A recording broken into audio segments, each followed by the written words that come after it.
Mình xin chào mọi người, hôm nay chúng ta sẽ học phần cuối cùng của Family 4 Robots. Bây giờ mình sẽ cùng nghe bài đọc về robots trước nha. Listening 130. Listen and read. Robots. Most people have seen films or TV programs with robots in them. But can you imagine a world with real robots?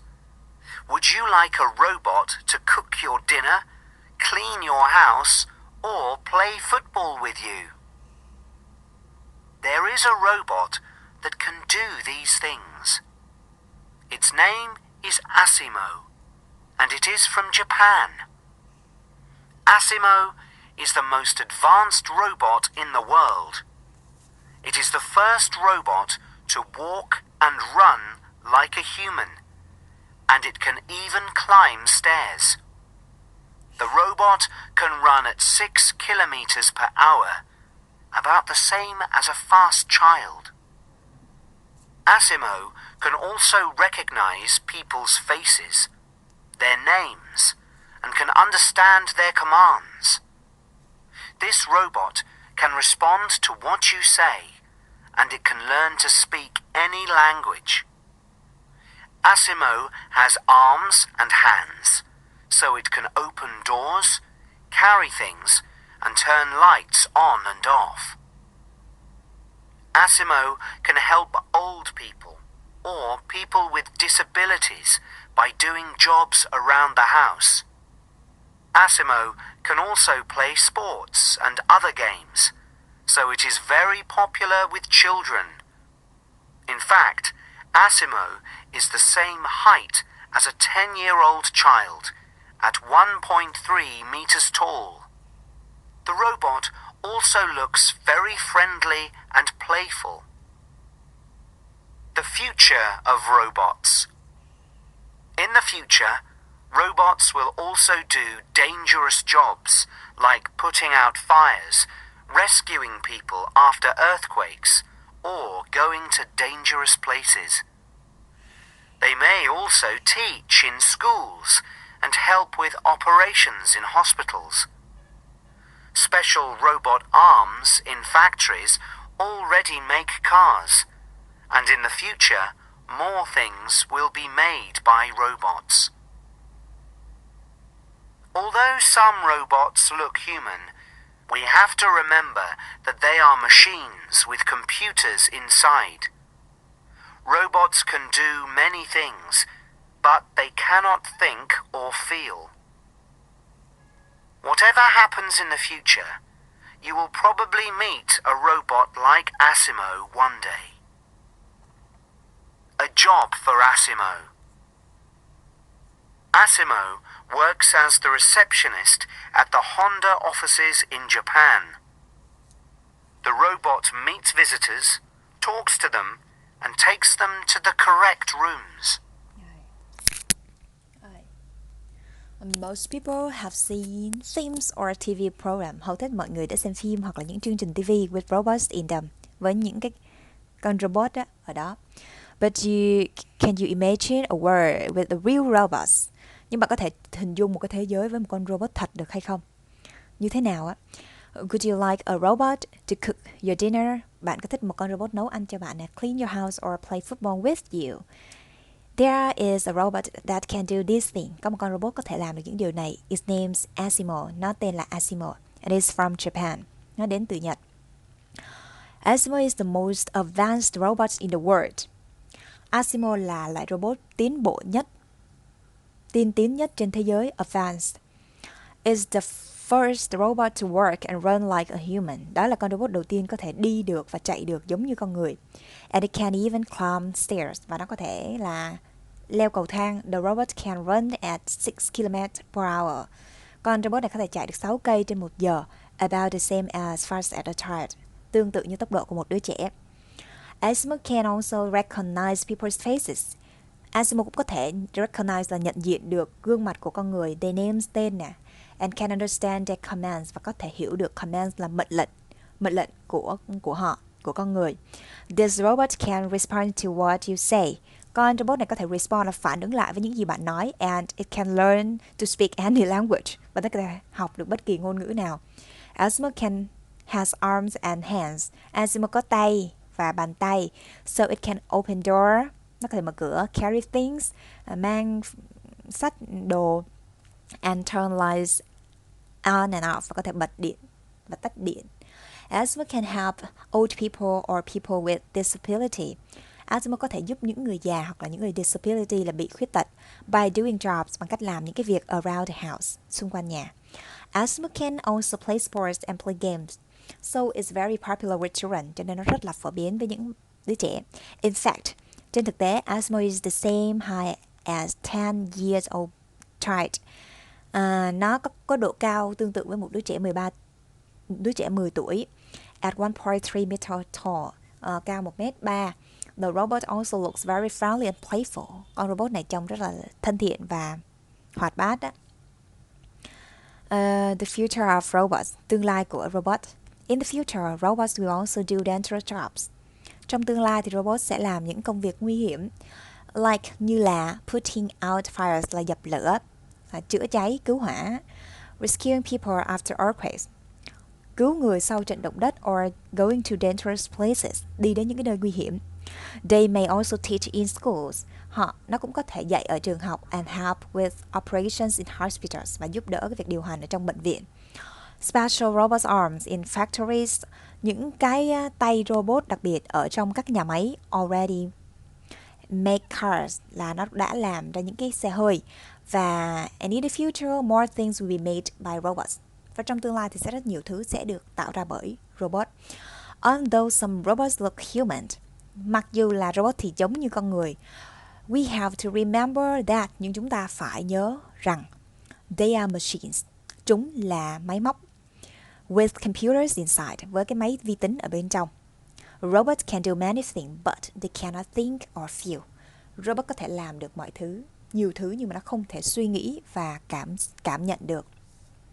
Whatever happens in the future, cho dù điều gì có xảy ra trong tương lai đi chăng nữa, whatever là cho dù điều gì, you will probably meet a robot like Asimo one day. Bạn cũng sẽ có thể một ngày nào đó gặp một cái robot giống như là Asimo. A job for Asimo, công việc của Asimo là gì? Asimo works as a receptionist at a Honda offices in Japan. Asimo thì làm việc như một cái làm lễ tân ở những cái văn phòng của hãng Honda ở Nhật Bản, tại vì robot này là do hãng Honda sản xuất ra. The robot meets visitor. Con robot này thì nó gặp gỡ khách hàng, talks to them, nói chuyện với họ, and takes them to the correct rooms, và đưa họ đến cái phòng nào mà họ cần đến, tức là đưa họ đến cái nơi hoặc là người nào họ cần gặp. Rồi, mọi người làm phần 3, phần 4 nha. Shopping. Bây giờ mình sẽ cùng nghe bài đọc về shopping nha mọi người.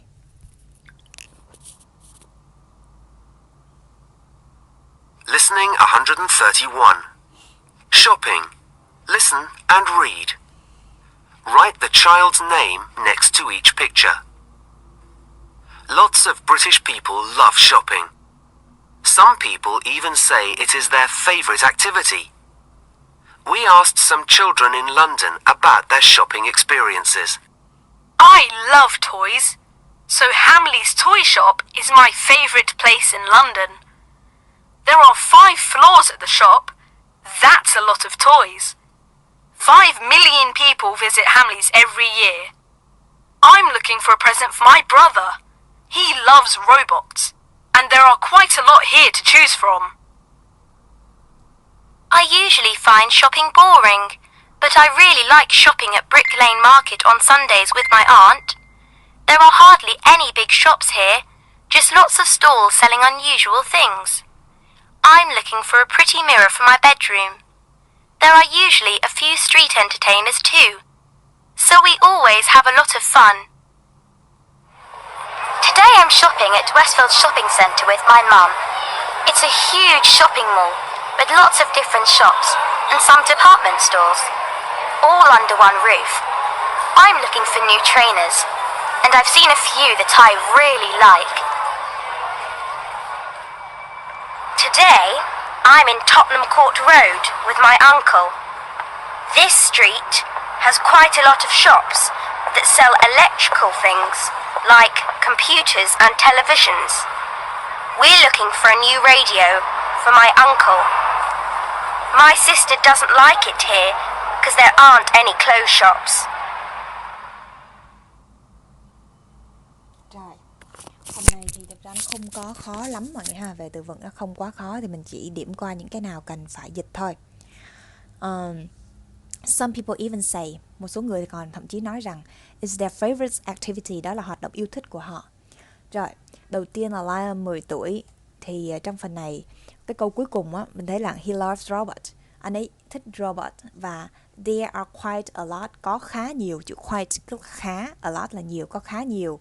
Cái robot ở đây, to choose để lựa chọn, to from là để lựa chọn, to from, lựa chọn từ những cái đó, để lựa chọn.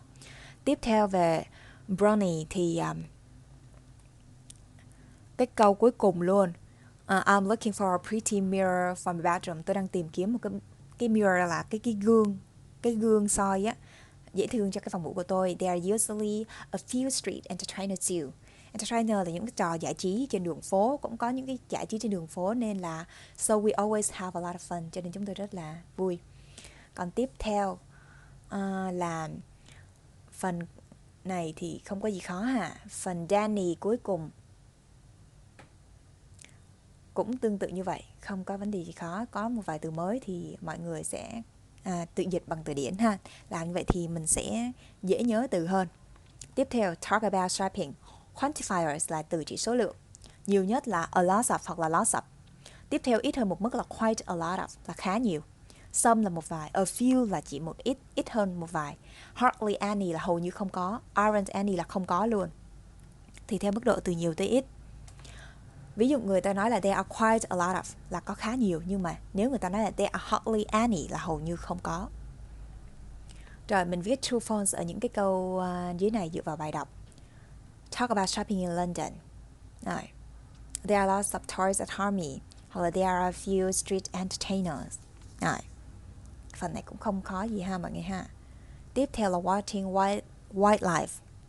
Mình cùng xem về thế giới động vật, thế giới hoang dã. Bây giờ mình cùng nghe cái bức thư của bạn Finn. Listening 132. Watching wildlife. Listen and read.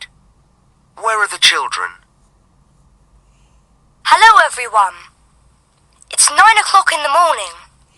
I've been at the National Marine Aquarium for the whole night. The National Marine Aquarium is in Plymouth, and it's the biggest aquarium in the UK. It's been open since 1998, and it works hard to protect ocean wildlife. You can see lots of fish and other sea creatures at the aquarium. I've loved the ocean since I was little, and last night my dad and I spent the night in the aquarium to learn more about the amazing species there. It's called the Sleeping with Sharks experience. We saw sharks, octopuses, and clownfish, and we learned lots of interesting things about them. I loved Snorkel, the loggerhead turtle. She's lived at the aquarium for about 25 years. We made models or painted pictures of our favourite sea creatures in the Arts and Crafts Centre. I made a model of Snorkel. Then we watched a film about a turtle on a big 4D screen. The screen blew air at us and sprayed water in our faces. It was really cool. We got into our sleeping bags in front of a huge fish tank. We had a snack and then we fell asleep while the fish swam around us. I've had a brilliant time. Finn, age 11.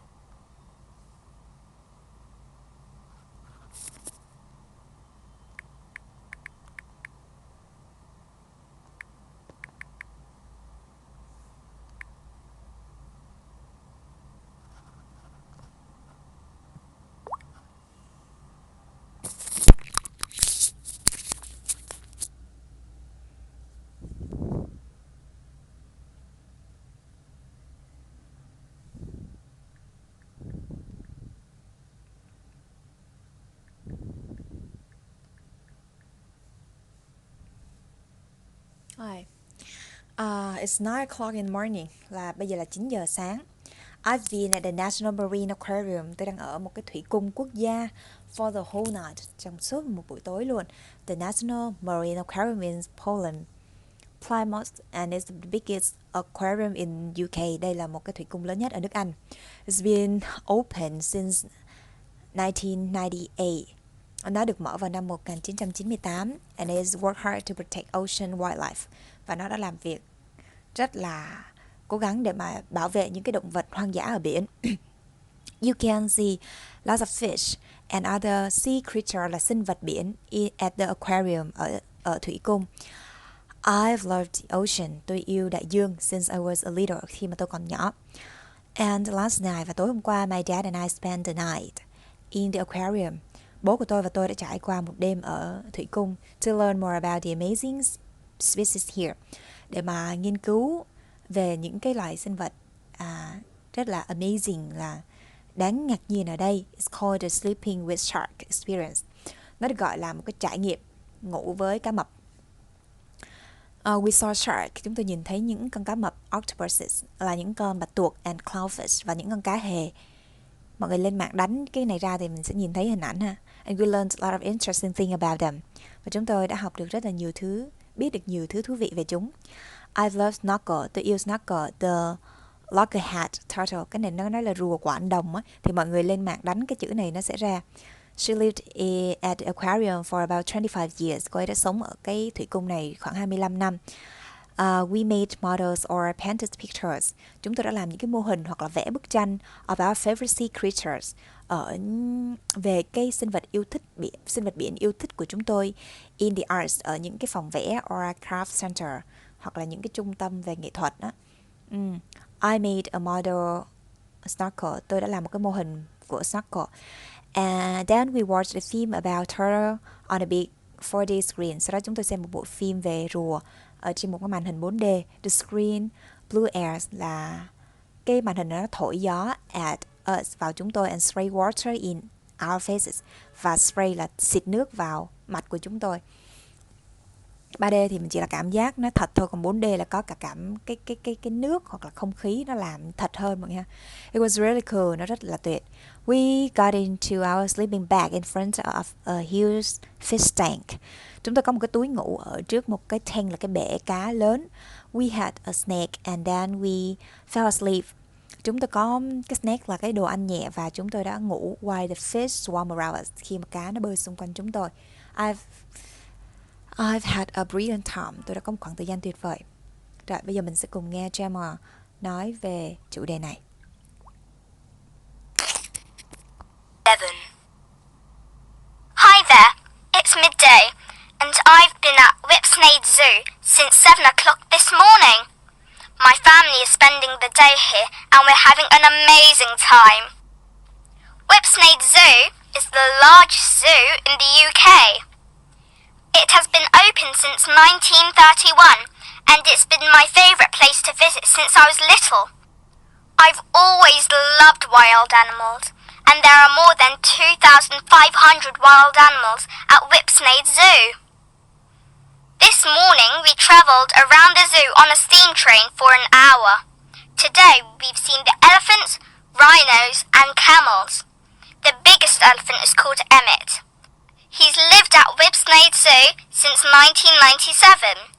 We've watched the keepers feeding the bears and the lemurs, and we've seen all kinds of different birds. We've learnt lots of new things since we arrived. Did you know that parrots like doing puzzles, and that zebras have stripy skin? After lunch, we're going to watch a sea lion show.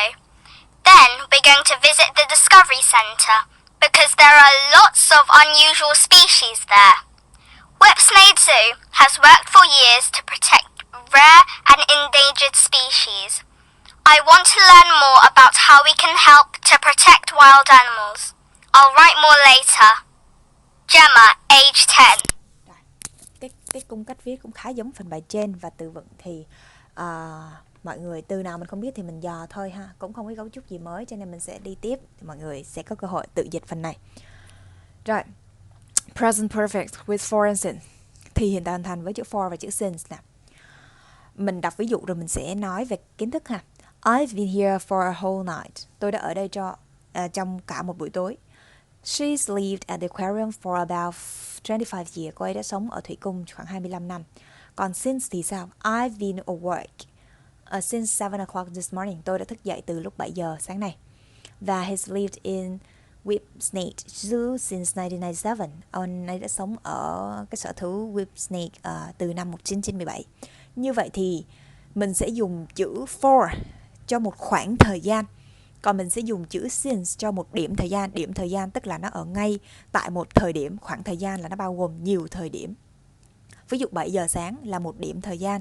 Nhưng mà cả một buổi tối thì nó là một khoảng thời gian bao gồm nhiều điểm thời gian, nhiều giờ, nhiều phút. Đó, thì cái cách để dễ nhớ nhất là như vậy mọi người ha.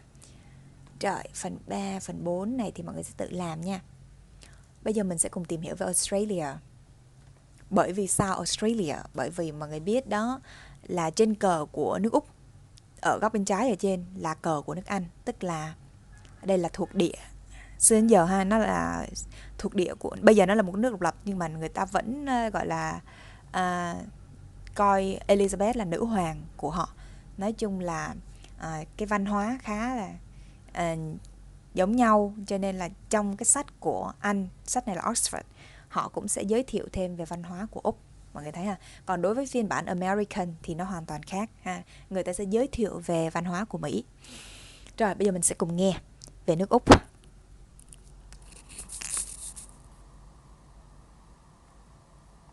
Listening 133. Australia. Listen and read. Circle 6 sentences that contain the word if. 1. Hi, my name's Dan. I live in Oxford, in England. I've got an aunt, an uncle, and 2 cousins who live in Australia. Sadly, I've never met them. This is because Australia is a long way from England. Dad says that if we can, we'll go to visit them next year. I really hope we can. 2. My relatives live in Sydney, the biggest city in Australia. If we go to Sydney, I'll visit the Sydney Opera House. It's really famous, and it's at the harbour. If we go to Australia, we'll visit other big cities too, like Melbourne and Perth. I also want to see Canberra, the capital, which is quite small. 3. In the middle of Australia is the outback. It's very hot and dry there. The Aboriginal people arrived in Australia about 50,000 years ago. Most live in towns now, but some Aboriginal people still live a traditional life in the outback. They hunt with boomerangs and spears. If we travel to the outback, we'll see kangaroos and possums. And maybe we'll meet some Aboriginal people too. 4. If we go in January, we'll get to see Australia Day. This is on the 26th of January every year, and there are parades and fireworks. If we are in Sydney, we'll see a ferry race across the harbour. It sounds very exciting.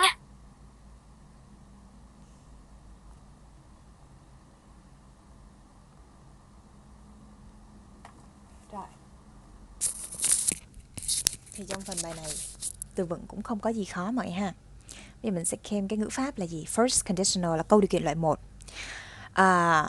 Câu điều kiện có nghĩa là khi mà mình nói nếu cái gì đó thì cái gì đó. Nếu tức là mình đặt ra một cái điều kiện gì đó. Sẽ có loại 3 loại câu điều kiện chính. Nhưng mà nếu mình tìm hiểu kỹ thì sẽ có nhiều hơn là 3 loại này. Thì mọi người xem trong cái video về câu điều kiện của mình thì mình đã làm rõ về cái phần này. Bây giờ mình sẽ đi vào câu điều kiện loại 1.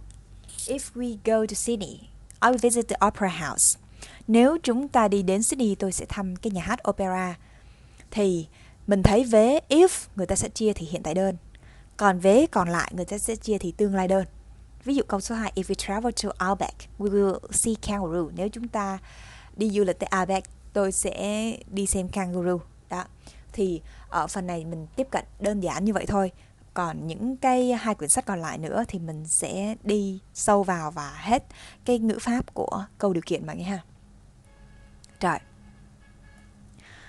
Và phần này là kết thúc của quyển sách Family 4. Khá là gian nan. Càng về sau thì mình thấy là cái lượng kiến thức cũng như là thời gian học sẽ càng nhiều hơn. Nhưng mà như vậy thì chứng tỏ rằng cái trình độ của mình đã được nâng cấp hơn nếu như mình đáp ứng được cái yêu cầu của bài. Thì mình hy vọng mọi người sẽ cố gắng nhiều hơn nữa. Và nói tới đây thì bị ngừng. Và mình rất là cảm ơn mọi người đã đồng hành và cùng học tiếng Anh. Và gọi là nếu như thực sự là chỉ cần có một người thôi có thể cải thiện được cái tiếng Anh của mình bằng những cái video này thì mình đã cảm thấy rất là vui rồi. Thì mình hy vọng rằng nếu như tất cả mọi người có câu hỏi hay thắc mắc gì thì hãy để lại phần comment ở phía bên dưới và mình sẽ trả lời.